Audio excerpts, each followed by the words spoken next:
எப்படிங்க நல்லா இருக்கிறது? நம்பினவங்கெல்லாம் கைவிட்டுட்டாங்க. நேசிப்பாங்க நினைச்சவங்கெல்லாம் முகத்தை திருப்பிக்கிறாங்க. ஒரு அனாதை போல உலகத்துல இருக்கிற மாதிரி ஒரு ஃபீலிங். எல்லாமே இருந்தும் எல்லாரும் இருந்து அனாதை மாதிரி இருக்கிற ஒரு நிலைமை அப்படின்னு சொல்றீங்களா? யார் கைவிட்டா என்ன? உங்களை கைவிடாத ஒரு ஆண்டவர் இருக்கிறார்ல. எவ்வளவு ஒரு அனுபவத்தோடு அந்த மனிதர் சொல்லி இருக்கிறத பார்த்தீங்களா? ஒரு வாலிப மகள் ஒரு கத்தோலிக்க ஒரு ஆர்ஃபனேஜில் வளர்ந்து கொண்டிருந்தாள். கொஞ்சம் பிள்ளை ஆண்டோடனே விவரம் தெரிஞ்சிட்டு மற்ற பிள்ளைகளை பார்க்க அப்பா அம்மா வர்றாங்க. இவளை பார்க்க யாரும் வருவதில்லை.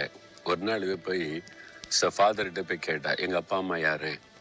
எங்கள் அப்பா அம்மா யாரு? எங்கள் அப்பா அம்மா எனக்கு காட்டுங்க. எல்லாருக்கும் அப்பா அம்மா வர்றாங்க, பார்க்குறாங்க, எனக்கு யார் இல்லையான்னு சொல்லி. எனக்கு என்ன சொல்லுன்னு தெரியல. அவங்க அப்பா அம்மா விட்டுட்டு போயிட்டாங்க. இது என் பிள்ளையே இல்லை, வேண்டான்னு சொல்லிட்டேன். இப்போ என்ன செய்யறது? அப்பா அம்மா இல்லை, இப்போ என்ன செய்யறது?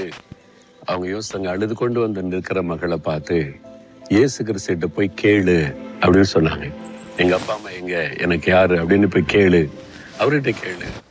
உடனே இவள் போனா சர்ச்சுக்கு போய் முழங்கால் படிட்டு, இயேசுவே எங்க அப்பா அம்மா யாரு, எனக்கு வேணும், எனக்கு காட்டுங்க அப்படின்னு கண்ணீர் விட்டு அழுது ரொம்ப நேரம் ஜெபம் பண்ணி கொண்டிருந்தாள். அப்ப ஆண்டவர் அவளுக்கு பிரசன்னமாகி அவளோடு பேசினார். மகளே, நான் தான் உனக்கு தாயின் தகப்பனும், உனக்கு அப்பா அம்மா நான் தான் என்று தன்னை வெளிப்படுத்தின போது அவருடைய உள்ளத்துல ஒரு பெரிய சந்தோஷம்.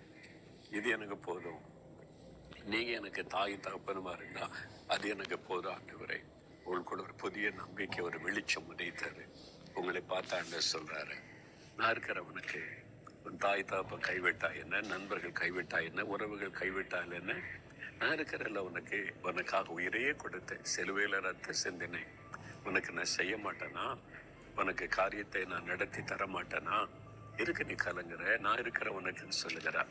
நீங்களும் கூட சொல்லுங்க, ஆண்டவரை யார் என்னை கைவிட்டாலும் எனக்கு இயேசு இருக்கிறீர் அப்படி சொல்றீங்களா? இயேசுவே நீங்க எனக்கு இருக்கிறீங்க போதும்.